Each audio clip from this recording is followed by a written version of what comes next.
Здравствуйте, дорогие друзья! С вами снова подкаст TouchTech, подкаст о новых технологиях и людях, которых делают. Маркетинг — это зло, да, почему? Потому что либо ты делаешь добро через этот инструмент, через эту науку, либо ты несешь зло, потому что это однозначно психология. Как ты используешь этот инструмент? Это как яд в медицине, да, и ядом же можно отравить, ядом можно исцелить.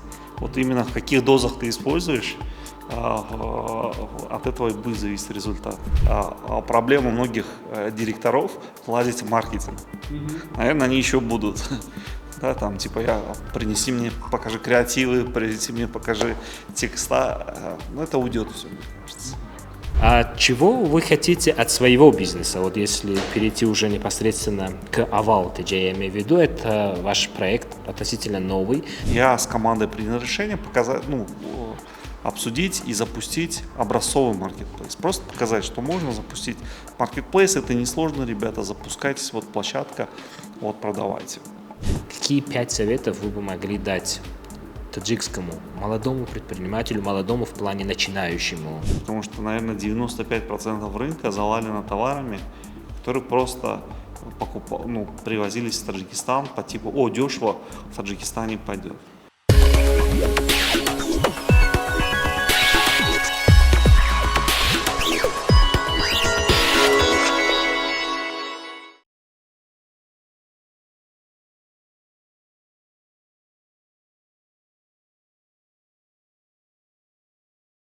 Здравствуйте, дорогие друзья! С вами снова подкаст TouchTech, подкаст о новых технологиях и людях, которых делают. И сегодня наш гость Фирус Хасанов, предприниматель, музыкант, автор книги и участник международной программы Star Venture Европейского банка реконструкции и развития. Здравствуйте, Фирус. Да, добрый день, Рустам.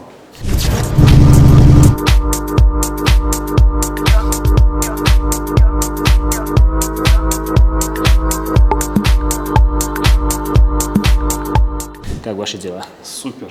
Отлично. В Таджикистане, мне кажется, грех говорить, что плохо. У нас такая классная погода, классные люди. Мы в майках ходим в октябре, поэтому... Да, на самом деле грех жаловаться.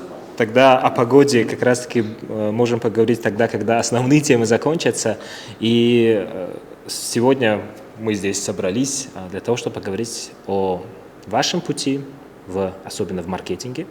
Или маркетинге, кстати, как правильнее? Говорите как удобно, потому что... Меня учили, что лучше говорить маркетинг, поэтому я буду стараться говорить маркетинг, но если вдруг на таджикский лад буду переходить, простите, пожалуйста. И я вас, в принципе, знаю уже не первый год, наблюдаю за вашей карьерой, за вашей деятельностью. И у нас складывается такое впечатление, что для вас маркетинг — это не столько профессия, сколько образ жизни, сколько мировоззрения. Так ли это и как вообще так произошло? И вообще, как вы попали в маркетинг? Маркетинг, как в любые истории своей жизни, я попадаю случайно. И одна из моих близких знакомых пригласила меня работать. Тогда только образовалось рекламное агентство. И так я попал в маркетинг. Это было в 2006 году. 20 лет будет в следующем году. Сейчас 2025, да?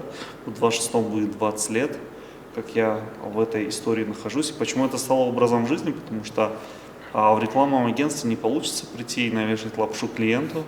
Надо отвечать за результат. Поэтому все, что мы говорили, все, что мы тестировали, за это приходилось отвечать.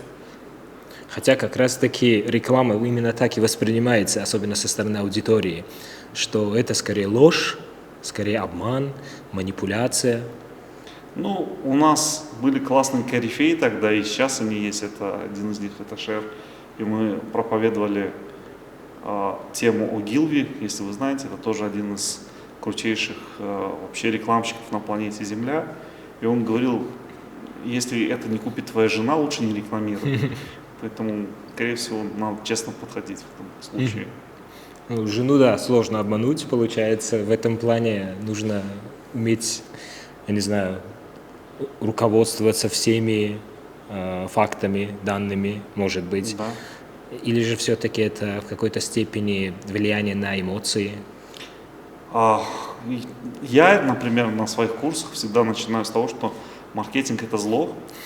Да, почему? Потому что либо ты делаешь добро через этот инструмент, через эту науку, либо ты несешь зло, потому что это однозначно психология. Маркетинг — это же пересечение, на мой взгляд, трех больших наук. Это в первую очередь биология, потому что мы биологический тип, да, такие существа. Второе — это психология, и третье — это алгебра, то есть математика. То есть это все три точные науки, которые между собой переплетаются, потому что на стыке стоят цифры, эмоции и наши потребности. Вот как раз таки вот ваше высказывание про маркетинг и маркетологов, что все маркетологи попадут в ад. Не раз от вас это слышал. Да. И чем тогда это обосновывается, если в принципе маркетинг это неплохая вещь? Да, но там есть психология. Психология, если ты обладаешь хорошими навыками психологии, это манипуляция. То есть все-таки маркетинг без манипуляции никуда не пойдет? Опять, если как ты используешь этот инструмент. Это как яд в медицине. Да? И ядом же можно отравить, ядом можно исцелить. Вот именно в каких дозах ты используешь, от этого и будет зависеть результат.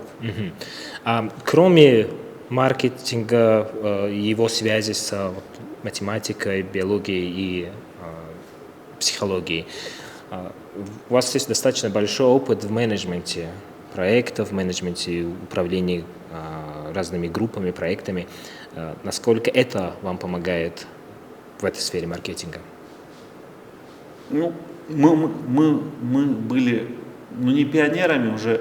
Пионеры первые — это вот 25 лет назад, 35 лет назад, которые открылись первые коммерческие конторы. После, вот мы уже, наверное, я считаю себя второй волной специалистов, которые стали возрождаться или появляться в Таджикистане. Мы учились на опыте. То есть мы назывались многорукими. То есть ты вынужден был делать все. Вот меня спроси, я могу и в Corel работать, и в фотошопе могу работать, и могу текст рекламы написать. Это сейчас появились скриптологи, таргетологи, я не знаю, контент-менеджеры. Тогда ты просто был менеджер, у тебя стояла задача написать сценарий для видеоролика, найти команду, которая снимет видеоролик, найти актеров, провести кастинг, снять видеоролик, участвовать в продакшене и постпродакшене. Поэтому где-то самому сняться, где-то самому снять, самому смонтировать. Совершенно верно. Посмотрите ролики 15-летней давности, вы видите, всегда на бэках я где-то прохожу просто мимо. Массовки не хватало, ты проходишь там. Да. Насколько это соответствует, насколько это способствует творческому осмыслению каких-то вещей, когда реклама должна быть творческой, на мой взгляд? Может быть, я ошибаюсь. Не, реклама однозначно должна быть творческой. Я, кстати, на самом деле упустил ключевой момент, который вы подметили, это креатив. Креатив — это тоже очень важная вещь, но это не точная наука, потому что ты не знаешь, как она сработает. Да, у меня было куча моментов, когда я прихожу с крутыми, на мой взгляд, сценариями, и мы сидим и разбираем на фокус-группе, и в конце это оказывается на самом полный бред, который ты вдохновился, думаешь, вот это сработает точно, а в итоге это просто не работает. Вот поэтому я думаю, что креатив, он важен, но в первую очередь в рекламе можно все просчитать, и в маркетинге все можно просчитать.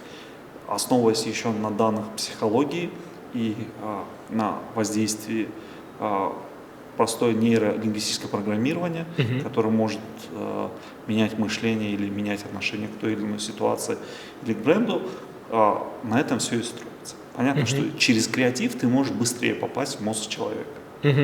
Вот поэтому креатив для меня является иногда не самой важной историей. Важная история — это цифры, это объем рекламы, который можно запустить. То есть, в принципе, получается, креатив можно имитировать?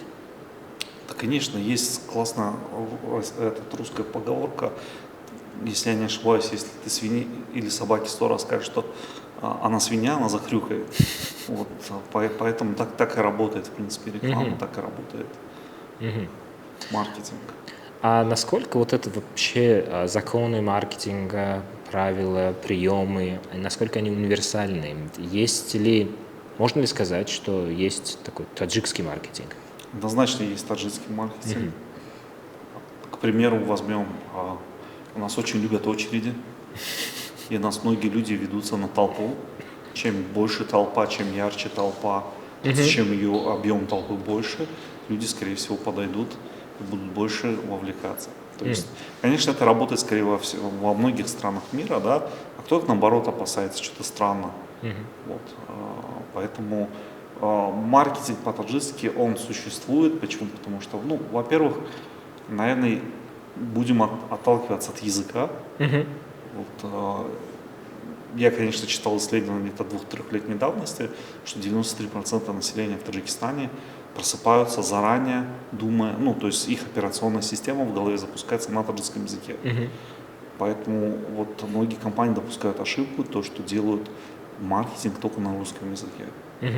Особенно вот модные бренды, они, гоняясь за аудиторией какой-то определенной, упускают, представляете, 92%, 93% аудитории. С другой стороны, такой момент, что таджикский у каждого из нас свой. Тоже складывается впечатление, это уже не научные данные, мои собственные как-то наблюдения по жизни, да, и в регионах он свой. И почему я так говорю? Очень часто замечаю большие бренды, которые рекламируются в Таджикистане, какой таджикский они используют. Это на самом деле калька, перевод с английского или с русского на таджикский язык, тогда как эти выражения мы в жизни не используем никогда. Ну, это, видите, опять, Руслан, зависит от специалистов, которые работают. Вот кейс один я расскажу. Приезжает к нам Сникерс. Это лет 15 что-то тому назад. У них был слоган «Не тормози, сникерсни». Ну вот представьте слово «не тормози», «сникерсни» перевести на таджикском языке. Мы собрались с очень большой группой. У нас работал очень классный специалист, сын академика. Он, кстати, делал просто крутейшие адаптации слоганов. И тогда он перевел очень классно «сустинака» «сникерсхор». То есть, ну, у нас же есть «сустинака», да, то есть тормози у нас нету в таком как бы понимании, да. А вот типа не расслабляйся или не сдавай позицию, съешь сникерс, вот такая адаптация. Я согласен, я иногда тоже читаю, еще с появлением вашего великого искусственного интеллекта, да, то есть он-то понятно, он не мыслит пока, что как человек, и он выдает просто базовый перевод. И здесь очень важно понимать контекст региона, в котором ты рекламируешь продукт. Какие слова там употребляют, какие изречения происходят.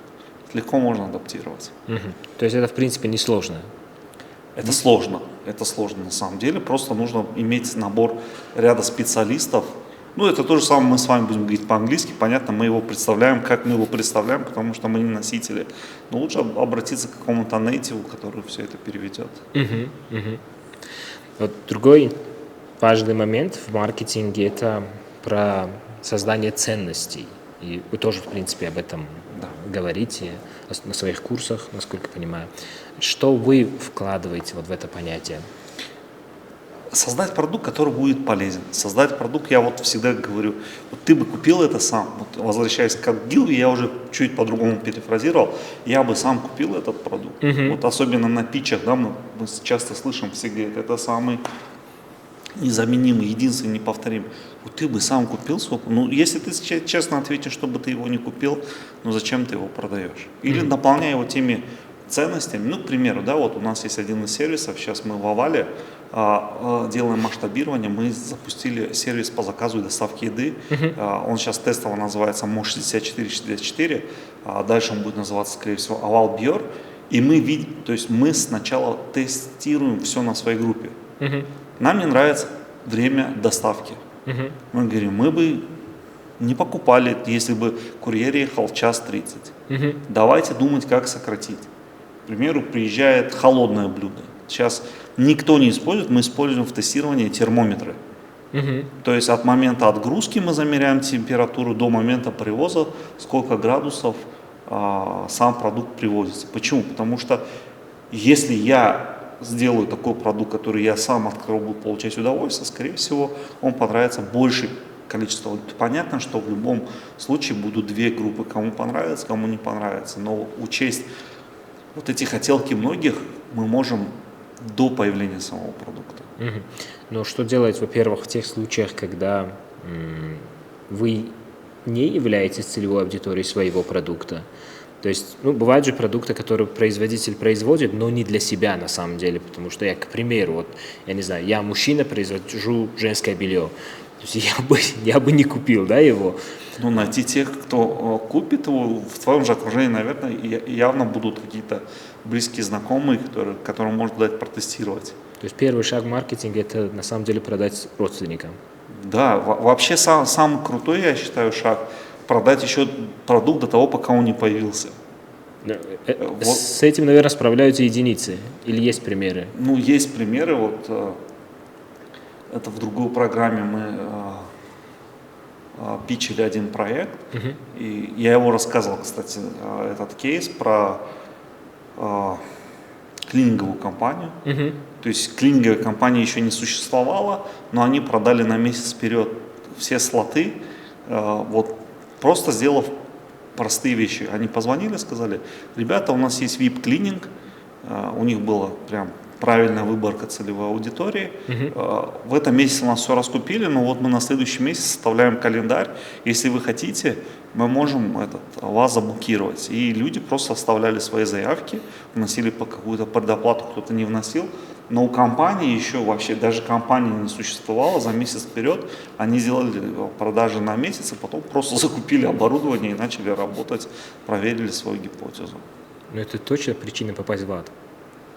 Ну да, одна из причин. Вот сейчас мы бургерную так запускаем, то есть мы тестируем бургеры, сейчас готовим, и смотрим, насколько это хорошо сработает. Это такой подход индивидуальный получается, да? Однозначно, однозначно. Вообще вот здесь я бы хотел, наверное, жирную черту провести. Все, о чем я говорю, и даже те книги, которые я пишу, это не возможность научить кого-то чему-то. Это просто мое мировоззрение, мои заметки, мое вдохновение, которое я просто фиксирую в электронном виде. Кто-то может черпать из этого вдохновения, да, потому что многие, когда ты говоришь, я написал книгу, думают, что ты хочешь заработать на этом миллион. Нет, это просто мои заметки, вот и все. Воспринимайте их именно так. Дневник личный. Ну, типа этого, да. Книги мы еще вернемся, на самом деле очень интересная тема, мне кажется. Возвращаясь именно к продвижению товаров и к созданию ценностей и так далее, один из инструментов маркетинга – это реклама.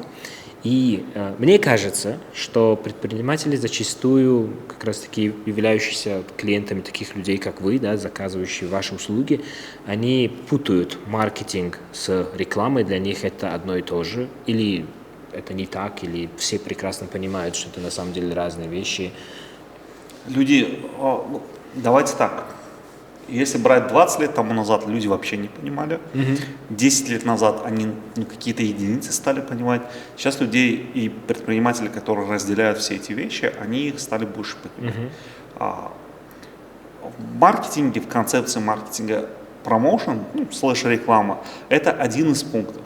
Чтобы до него дойти, нужно пройти ряд еще других таких стейджев, левелов, до которых нужно добраться до самого понимания рекламы. Вот многие сразу все перепрыгивают и думают, что нужно прям сразу начинать промо. То есть товара нет, услуги нет? Да, ну в некоторых проверке гипотез это работает, а если брать чисто фундаментальный бизнес, это не всегда правильно работает.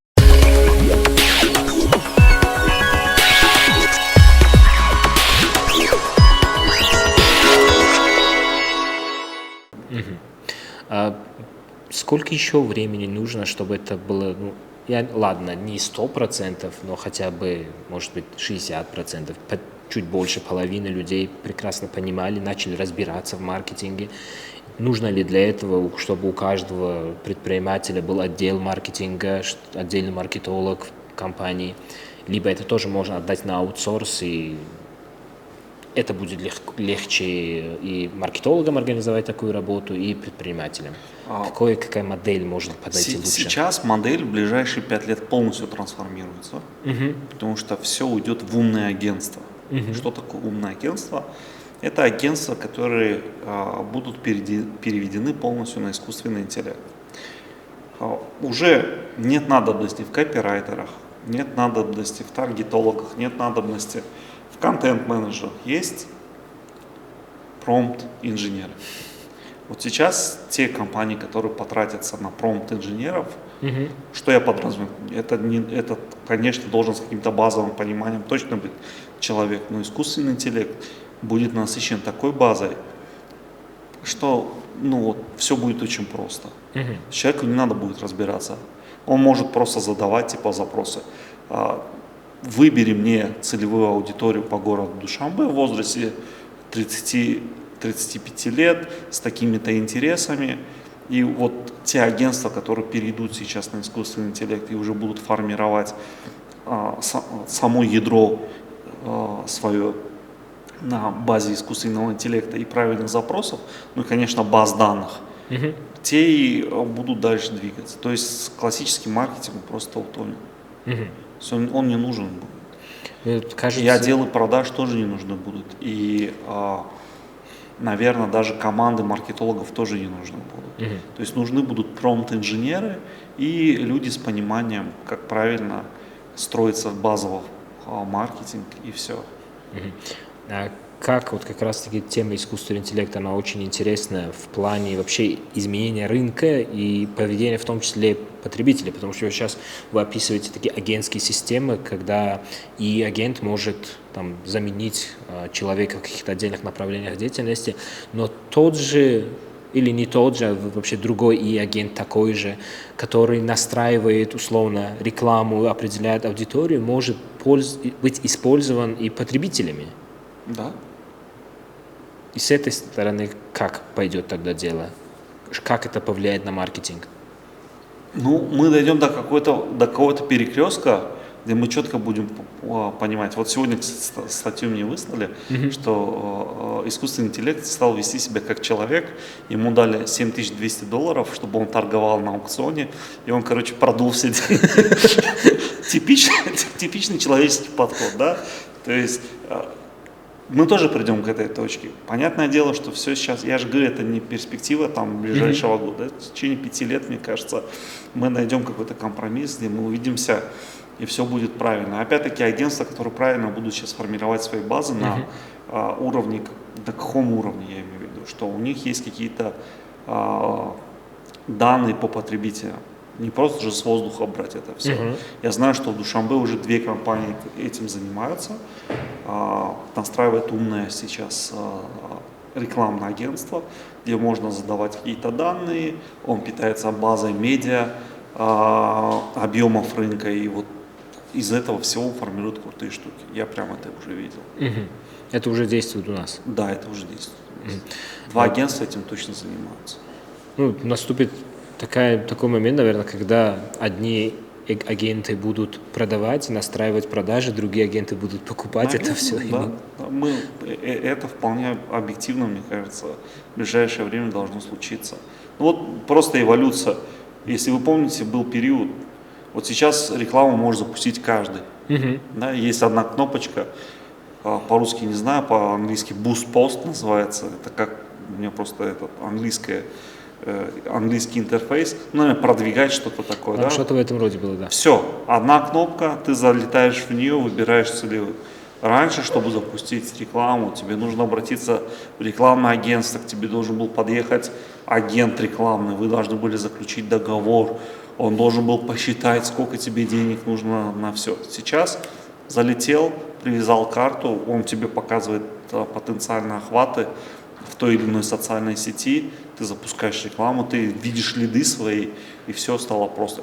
Еще, значит, модель 3.0 теперь будет, если условно назвать модель, которую пришли в соцсети 2.0, в 3.0 агенты, да, и агенты. Мне нужно продвинуть этот стакан для такой-то целевой аудитории, подбери мне все медианосители, сделай мне креативы, опубликуй их, вот с той карты, которой тебе разрешил брать деньги, пожалуйста, забери деньги, оплачивай. Это получается практически замена маркетологов и маркетинговых отделов в компаниях, нет? Мне кажется, это реальность. Ну, получается, мне нет нужды нанимать маркетолога для того, чтобы налаживать все это. Достаточно настроить один раз своего Ну, опять агента. потребности, какой у вас бизнес, я же не знаю, может, останется вот эта проблема многих директоров лазить в маркетинг. Наверное, они еще будут. Да, там, типа, принеси мне, покажи креативы, принеси мне, покажи текста. Ну, это уйдет все, мне кажется. С другой стороны, мне очень нравится шутка, которая распространилась среди дизайнеров, которые говорят, что типа, ребята, успокойтесь, нас ИИ не заменит, потому что мы еще не видели ни одного клиента, который точно мог бы описать, чего он хочет от нас. Совершенно. А чего вы хотите от своего бизнеса? Вот если перейти уже непосредственно к Avaltage, я имею в виду, это ваш проект относительно новый.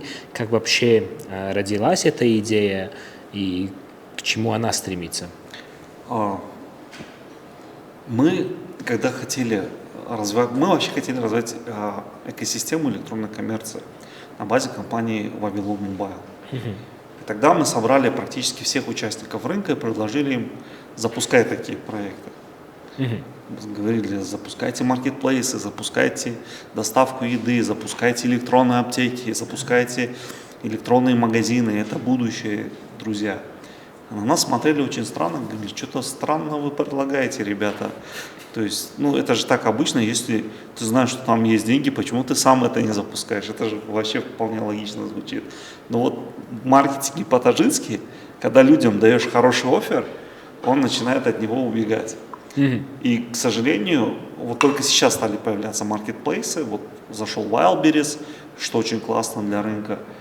Еще какие-то маркетплейсы стали запускаться.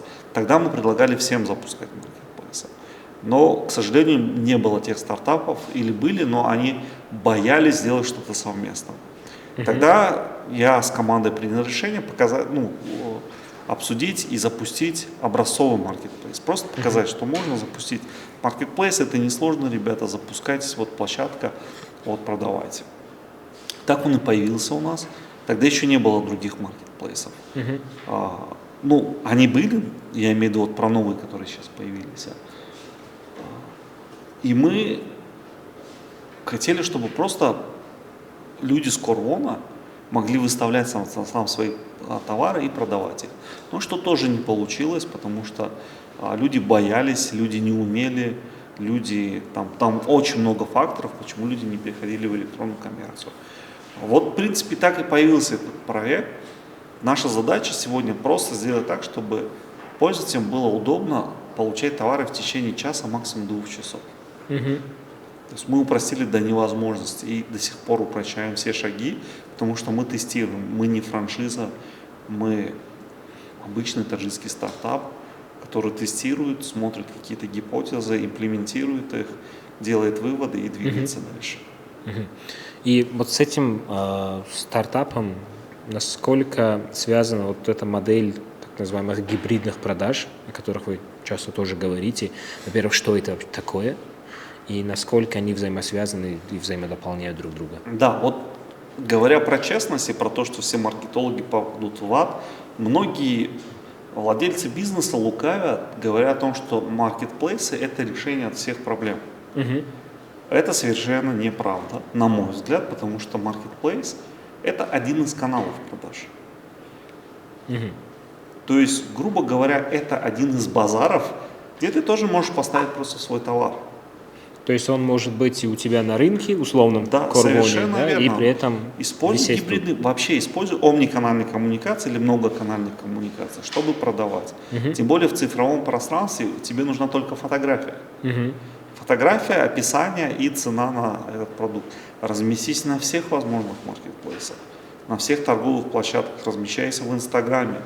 Пускай у тебя будет офлайн точка, если тебе, она у тебя есть, или еще же есть восточное мышление, если я владею каким-то помещением физическим, значит у меня есть бизнес. Пока мы тоже должны этот этап эволюции тоже пройти, что в цифровое пространство это тоже пространство. К этому мы еще тоже не до конца еще немногие подошли. Поэтому вот эти гибридные продажи, они помогают не переходить из стороны в сторону. То есть сначала есть офлайн, потом есть гибридные продажи, и потом будет онлайн 100%. Сейчас мы находимся вот в промежуточном этапе, когда нужно и то сохранить, и потом уже переходить в онлайн.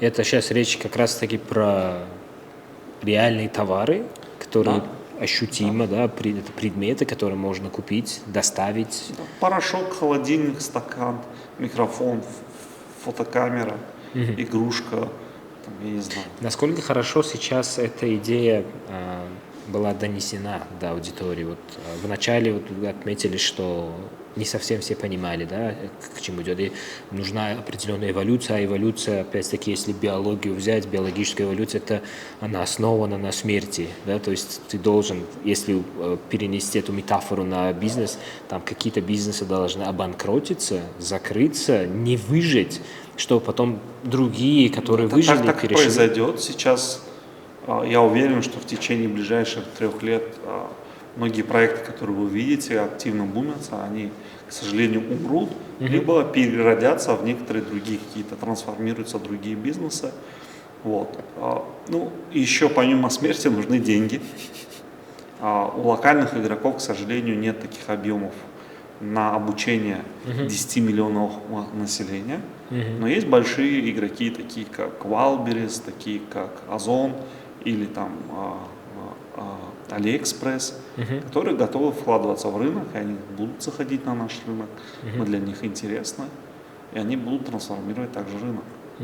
Ну, в принципе, вот сейчас как раз-таки, мне кажется, небольшой рост карго-компаний наблюдается, однозначно. которые привозят товары из Китая. Причем с китайских маркетплейсов на китайском языке мы вообще ничего не понимаем, что там написано, но люди пользуются ими, люди заказывают оттуда. Я сам часто заказываю. И даже наличие китайского языка, который мы вообще не понимаем, даже это не мешает людям пользоваться и заказывать оттуда, хотя там единственное, наверное, самое главное преимущество этих товаров в их дешевизне. То есть тот же товар, который ты можешь купить там, здесь он стоит в 3 раза дороже где-то. Насколько к этой конкуренции готовы локальные маркетплейсы? Вот смотрите, Рустам, первой части вашего крутого замечания, вы готовы платить меньше, но ждать дольше. То есть это определенный user experience, он есть у большинства населения, они готовы заплатить, что-то ждать. По этой модели работает, в принципе, китайские маркетплейсы, российские маркетплейсы. Очевидно, но факт, все маркетплейсы Таджикистана продают ту же самую китайскую продукцию. Но они имеют ее в наличии внутри страны, скорее всего, на своих складах. И вот здесь просто работает модель «я готов ждать, но плачу меньше», или «я готов платить больше, но не готов ждать». Вот примерно вот так и будет работать. Однозначно не весь, большая часть товара идет с Китая. Понятное дело, что там есть бытовая химия, другие категории одежда, там, я не знаю, другие категории. Но вот если брать масс-маркет, это товары китайского производства. Ну, однозначно так и есть. Да.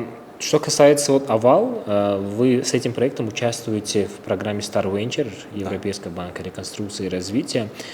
Что дает вашему проекту участие в этой программе? Во-первых, для нас стало неожиданностью, что мы прошли в эту программу. Почему? Потому что там было очень много крутых стартапов.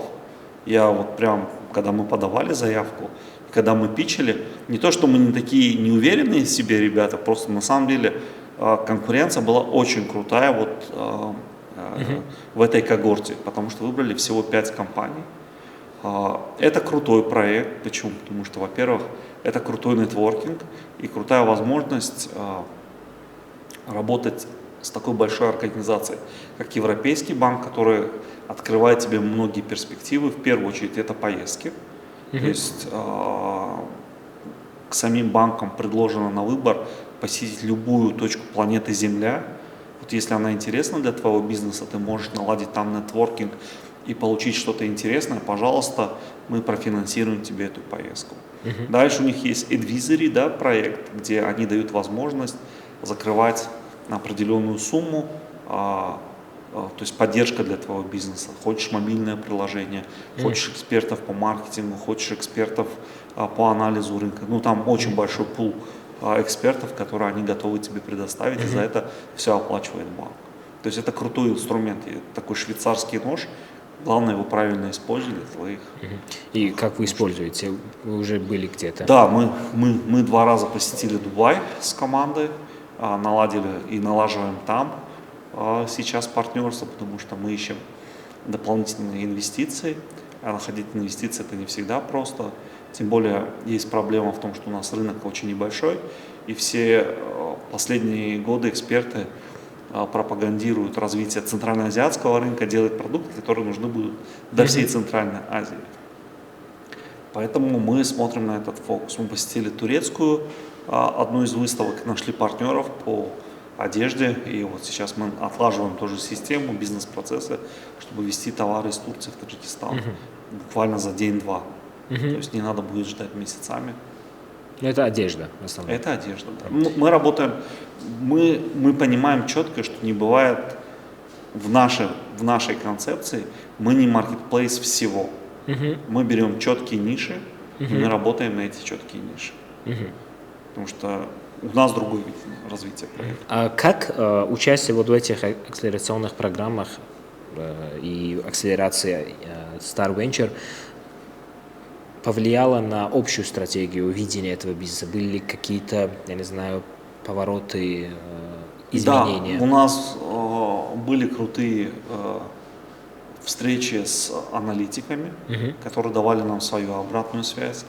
Вот одна из обратных связей – это расширять экосистему нашу. То есть не будьте просто маркетплейсом, расширяйтесь, открывайте, например, приложение по доставке, сделайте приложение по медицине, сделайте приложение по еде. И вот сейчас мы вот постепенно, шаг за шагом идем по их рекомендациям, развиваем наш. То есть не один большой суперап, как сейчас в некоторых странах это можно наблюдать, а разные приложения, экосистему приложений. Да, экосистема. Потому что даже работая с гипотезой, очень странно, что многие предприниматели спрашивают приложение, есть ли у вас приложение. Сейчас мы дописываем как раз приложение. Тут к моменту выхода этого подкаста, скорее всего, уже будет в самом разгаре отбор новых участников Star Venture. Вы уже опытный человек, как такой опытный участник Star Venture, что бы вы им посоветовали? На что им стоит обратить внимание? Как пропитчить, может быть, свою идею, чтобы донести ее важность, ее ценность и пройти уже потом на сейчас это базовые вещи. Во-первых, ваш стартап должен реально закрывать массовую проблему. Должна быть такая называемая массовая боль. То есть она должна закрывать, чем больше людей, тем лучше. Ну, например, как зубная боль. Да, вот таблетку пичем от зубной боли. Да. Во-вторых, она должна масштабироваться. То есть люди должны понимать, как они ее смогут масштабировать, какую капитализацию они могут вывести из этого бизнеса. Все, что интересует многих на питче. Но самое главное, реальная проблема и реально решает ли продукт эту проблему или нет. В одной из бесед, кажется, это было какое-то мероприятие, вы отмечали, что да, вы запускаете Овал, что это является маркетплейсом, но при этом маркетплейс сейчас, особенно этот проект, не про прибыль. Да. Что это не совсем он направлен на то, чтобы заработать какие-то деньги.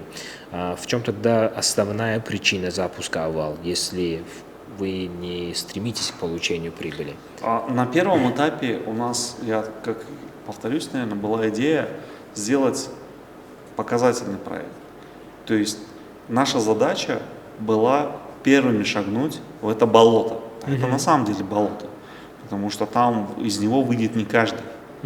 Почему? Потому что там нужны большие деньги, туда нужны большие инвестиции, много экспертов, большая инфраструктура. И мы дали некоторым таджикским компаниям возможность поверить, что можно туда вступать. Даже в отсутствии подобных вещей. Да, и вот сейчас мы видим, что появилось несколько маркетплейсов после нас, которые активно вливают инвестиции и находят инвесторов. Для нас важно развить экосистему. Почему? Потому что деньги, они будут приходить через саму экосистему. Потому что на данном моменте, ну вот какая суперфича может быть у маркетплейса? Ну вот с Pinduoduo ты сам можешь себе заказать любой бренд, который ты хочешь. С Wildberries ты можешь заказать. То есть как сегодня таджикские маркетплейсы могут конкурировать с такими гигантами? Ну, вот это очень важный вопрос на Да. самом деле. Вот если есть четкое понимание бизнеса, мы понимаем, какую позицию, какой объем рынка мы можем забрать. Мгм. То есть у нас нет амбиций стать маркетплейсом номер один. Это идея фикс. Конечно, я рад, если есть такие ребята, которые завоюют первую позицию и будут маркетплейсом таджикским номер один в Таджикистане. Я встану, поаплодирую, но это идея фикс. Мгм. То есть нужно быть реалистами и здраво смотреть на текущую ситуацию на рынке. Мгм.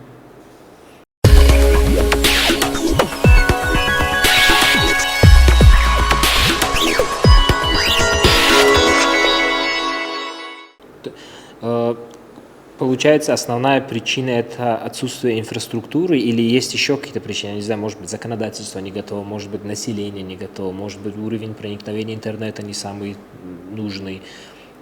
Я думаю, что это комплекс проблем, не какой-то одной проблемы.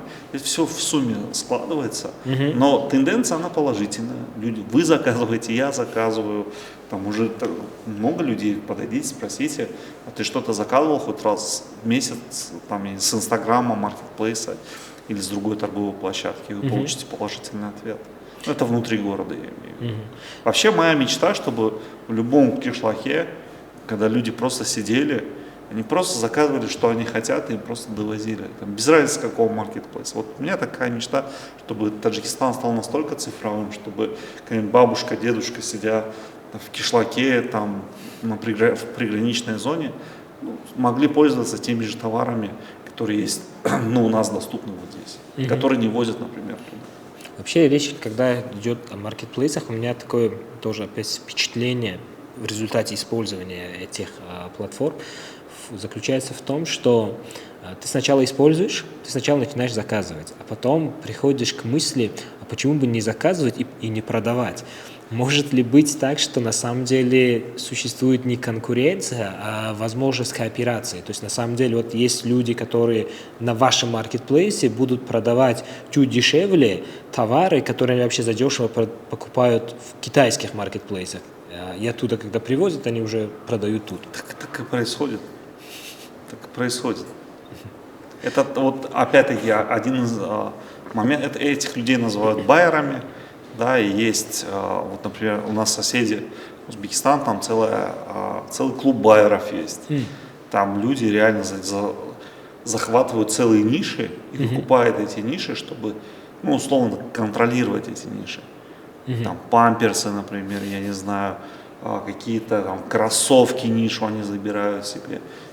Вот примерно такая же эволюция здесь произойдет. То есть это вполне реальный Конечно, сценарий, конечно. который уже сейчас Да, можно да. наблюдать. Так и есть сейчас, например, если брать категорию бытовая химия или косметика, есть команды байеров, которые просто реально захватили эти ниши. Там маски для лица, крема для лица. Женщины у нас любят очень покупать такие товары. Поэтому таких ниш очень много. И свободных ниш тоже много. Окей. Вот вы вначале упомянули уже о своей книге, мы немножко проговорили про него. Да, вы уже вначале упомянули свою книгу, она называется «Проснись». Да. Кого вы этой книгой хотите разбудить? В общем, контекст истории очень простой. Попадая в любой отдел компании, практически любой, где занимаются продажами, ты видишь сонных сотрудников. Я не знаю почему, но они такие все всегда усталые. И мне в голову пришел припев из песни System of a Down «Wake Up». Это Chop Suey песня называется. И как-то родилось это название. Я всегда проснитесь. Я уже, когда работаю со многими командами, ребята, проснитесь, давайте проснемся. И так родилось название этой книги. И посыл просто, на самом деле, проснуться. Рынок готов ко всему. Нужно идти и продавать. А зачем вообще миру еще одна книга про маркетинг? А эта книга не про маркетинг, я уже упомянул. Это просто мои заметки про жизнь. То, что я вот прожил, это как раз был 17-летний отрезок моей жизни в маркетинге, продажах и внутри системы. Чем классная работа в рекламном агентстве? Ты работаешь внутри агентство на клиента. Ты видишь все его проблемы, ты видишь, как сгорают бизнесы, как возрождаются бизнесы, как они приходят к нулю или наоборот, как поднимаются. И ты просто делаешь заметки для себя. Вот там Вася Пупкин сделал вот это действие, и компания, она начала развиваться. А вот там Али Сафаров не сделал эти действия, и компания, к сожалению, закрылась. Или сделал много лишних действий, которые вообще не нужны были, и компания закрылась. Я просто это всегда... У меня есть такая привычка просто делать для себя заметки, вот и все, и так и рождается. То есть она на самом деле не вот эта книга про успешный успех, когда анализируются Совершенно только самые нет. успешные Нет. компании, потом рассказывается, вот типа, повтори все, что они делают, и на самом деле это является такой аналогией ошибки выжившего, когда ты смотришь только на то, что совершали вот эти люди, успешные компании, и думаешь, что это и есть секрет успеха. Я вообще супер антагонист успешного успеха, потому что у меня другое мировоззрение на всю эту историю. Труд, да, это важнее всего. Понятно, что бывают такие лаки-мены, которые появились в нужное время, в нужный час, ну типа Битлз, да, или там Стив Джобс со своим айфоном, они просто изменили всю ситуацию. Большая часть людей — это просто мир, в котором мы вместе двигаемся. И сегодня говорить, это классно, когда есть амбиции, безусловно, но я не учу людей успешному успеху. И я вообще инфо-цыганщины полностью. Я вообще терпеть сам не могу, когда люди говорят, сегодня я расскажу вам, как заработать миллион. И если бы я знал, как заработать миллион, друзья, я бы вам точно не рассказывал об этом, я уже бы давно сам сидел и заработал миллион и двигался бы дальше. Ну, про это есть хорошая шутка, там, тренинг для миллионеров собирается, тренер выходит на сцену и говорит, сколько вас здесь? Говорит, 1000. За сколько вы купили? За 1000. Вот так и зарабатывается миллион. Тренинг окончен. Да. Если продолжить вот эту вашу творческую жизнь, скажем так, вы еще и музыкант, играете в группе The Days. Нет, я не играю в группе The Days. А что же это за группа? Я играл когда-то в группе The Days, сейчас да. Сейчас уже новый проект, называется The Boy X Snow. А это уже другая группа? Да, это абсолютно другая группа. То есть... Вот здесь больше амбиций именно и патриотизма. Мы пишем музыку и слова к нашим песням на таджикском языке. Мы хотим, чтобы группа из Таджикистана они добивались больших позиций, и мы несли наше творчество, творчество других ребят, которые что-то творят, именно за пределы страны. Вопрос у меня такой, что насколько это творчество и творческая жизнь соотносятся с предпринимательским мышлением? Они не противоречат ли друг другу? Или Вообще наоборот? нет. Это же все про мозги. И там нужно включать мозги. То есть везде и в предпринимательстве нужно вдохновение, и в музыке нужно вдохновение. И там нужно делать руками, и тут нужно делать руками. Но при этом не нужно ждать вдохновения. Да. И иногда в музыке так и работает. Ты пишешь, опять, у всех же разный процесс построения, написания песни. Вдохновляться, черпать, его должны нахлынуть эмоции, он должен перепрожить. А где-то ты видишь, например, какую-то историю. Например, там девушка бросила парня, там, классическая история, он страдает, давай-ка я с ним поговорю. Раз ты с ним говоришь, он тебе передает вот эти эмоции, ты раз чик-чик на гитару накинул, пришли в студию, записали, вот тебе и песня. И рождается Да, ты потом Калифорния, да? слышишь фидбэки, там нам пишут, чуваки, ваша песня затронула наше сердце. Да потому что это общая боль. Все страдают, вот попало так. Мне вот так сейчас вот по этому разговору кажется, что даже создание вот этой новой группы такой больше маркетинговый проект и часть вашего видения маркетингового. Да, совершенно верно. А может ли быть наоборот? И есть ли обратное влияние творческой жизни на ваши взгляды на маркетинг? Абсолютно. Например, те же самые истории клипов, они же творческие.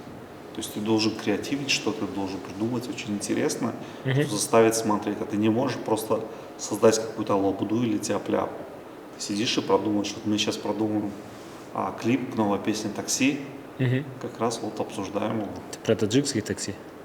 Нет, это просто про девушку, которая едет в Пальму на такси, И застревает в пробках. в том числе. Отлично.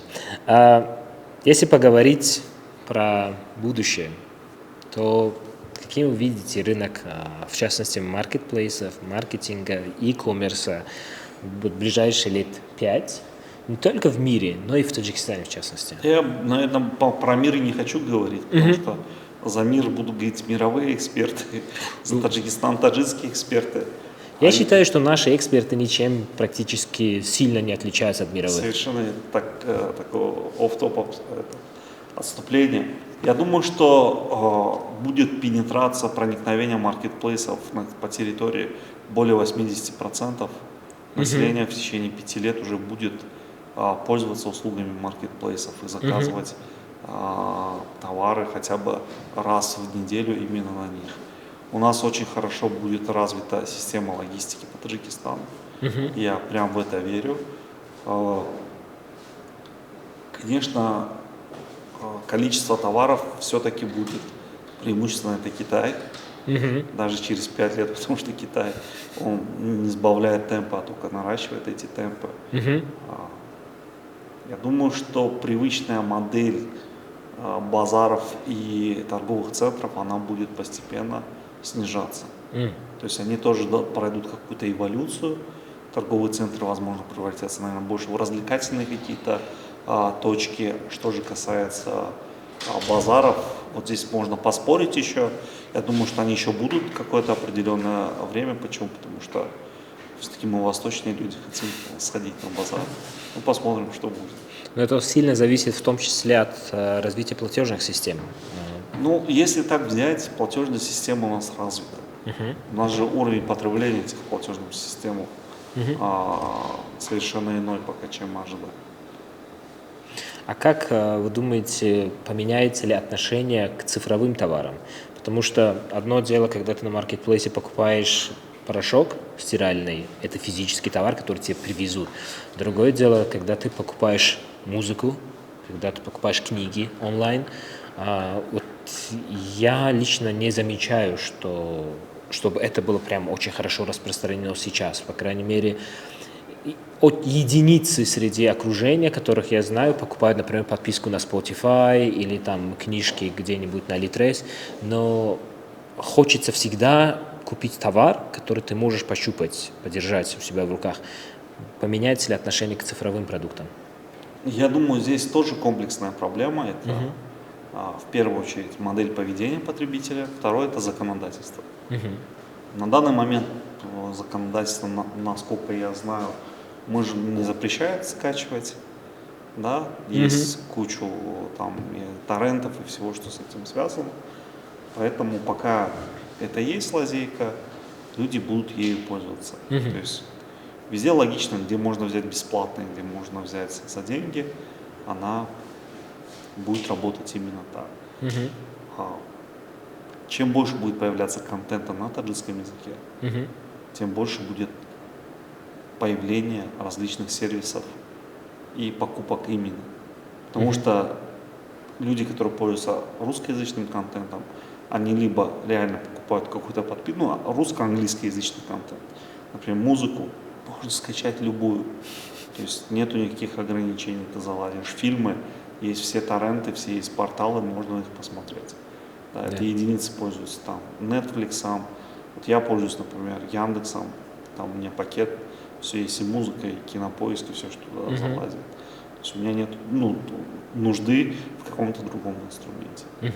И то даже этим я не пользуюсь, потому что у меня нет времени такого смотреть там фильм или что-то. Ну, тут еще речь о покупательской способности. Я думаю, что чем больше будет производиться контента на таджикском языке, тем быстрее мы тоже перешагнем вот этот момент. Потому что производитель таджикского контента будет заинтересован защищать таджикский контент. Вот сейчас запустился Киноплюс. первый таджикский онлайн-кинотеатр, как они себя позиционируют, не знаю, они заключили со всеми официальные договора, и они показывают, я еще сам не пользовался этим сервисом, они будут показывать фильмы. Официально покупаешь подписку, ну, скорее всего, как и на Netflix, просто смотришь таджикские фильмы именно там. Скорее всего, вот они, как предприниматели, люди, которые потратили свои деньги, будут заинтересованы защищать свой контент. Тогда и будет чистка всего контента. Речь как раз идет сейчас о таджикоязычном контенте, то есть они будут размещать только таджикские фильмы у себя? Я не знаю, ну, я знаю, что они подписали там с таджик фильмом, Сух Синамо, какие-то контракты, скорее всего, это будут таджикские фильмы, но и зарубежные фильмы тоже, скорее всего, там будут.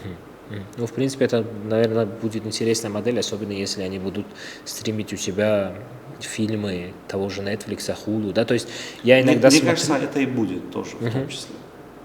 Если так будет, то это будет довольно удобно. Но наш подкаст, в принципе, уже довольно близок к концу. У нас есть несколько таких стандартных, скажем так, вопросов. И, в частности, вопрос с вашей точки зрения, как вы уже упомянули, там, почти 20 лет опыта работы, как в маркетинге, так и в бизнесе.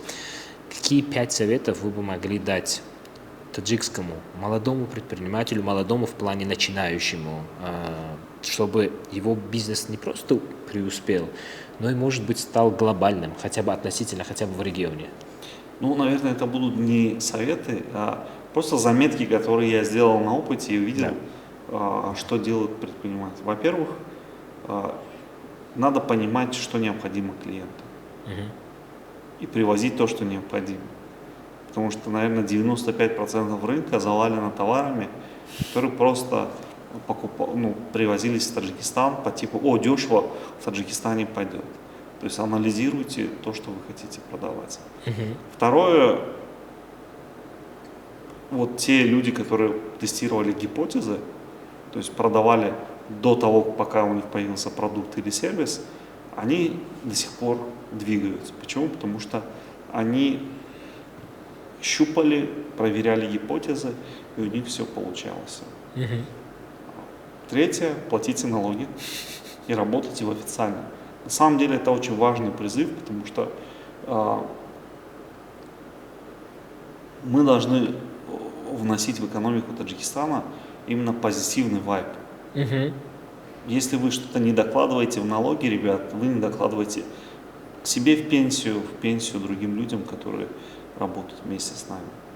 Ну и, наверное, иногда вот здесь тоже курица или яйцо. Не бойтесь, делайте. То есть чем больше вы боитесь, тем кто-то другой делает эти истории, эти бизнесы. Поэтому ну, это заметки, я не могу вывести какую-то модель рекомендаций. Не люблю вот что-то рекомендовать. Вот то, что я увидел, вот это работает. Хорошо. И последний вопрос, по сути. Если бы перед вами сейчас сидели бы вы сами, но 20-летней давности, который только-только пришел в маркетинг, только-только начинает работу, что бы вы ему сказали не делать? Хорошо. Не трать время на пустых людей. Сразу уходи оттуда, где тебя не слышат. Иди с теми, кто с тобой горит что-то сделать. Вот. Доверяй больше людям. Наверное, вот так. Спасибо большое. Отлично. Итак, у нас есть рубрика «Блиц», которая состоит из 10 вопросов, на которые нужно отвечать очень коротко, ясно. Там комментарий достаточно излишний на самом деле. И если вы готовы, мы начнем. Да, давайте. Первый вопрос. Что для вас важнее, креатив или дисциплина? Дисциплина. Одно слово, которое описывает ваш подход к жизни. Постоянство. Ваш самый неожиданный источник вдохновения. Шум реки. Без какой привычки вы бы стали более эффективным? Смотреть YouTube. Когда вы в последний раз провалились и что вынесли из этого? Контролируй, до конца контролируй и доводи это до конца сам. Что вас больше раздражает? Хаос или посредственность? Посредственность. Если бы у вас было лишних 10 миллионов сомоний, куда бы вы их вложили? Служба доставки. Песня, под которую вы бы вышли на сцену как спикер? Наверное, это AC/DC, Back in Black. Какая книга повлияла на вас сильнее всего? Библия. Что бы вы хотели, чтобы люди почувствовали, когда слышат имя Фируз Хасанов? Классный таджик. Спасибо большое. Я надеюсь, это уже есть, и у вас на самом деле очень много, наверное, людей, которых можно приписать к вашим поклонникам, подписчикам, последователям. С вами был подкаст TouchTech. Спасибо большое за внимание. Увидимся в следующих выпусках. Спасибо.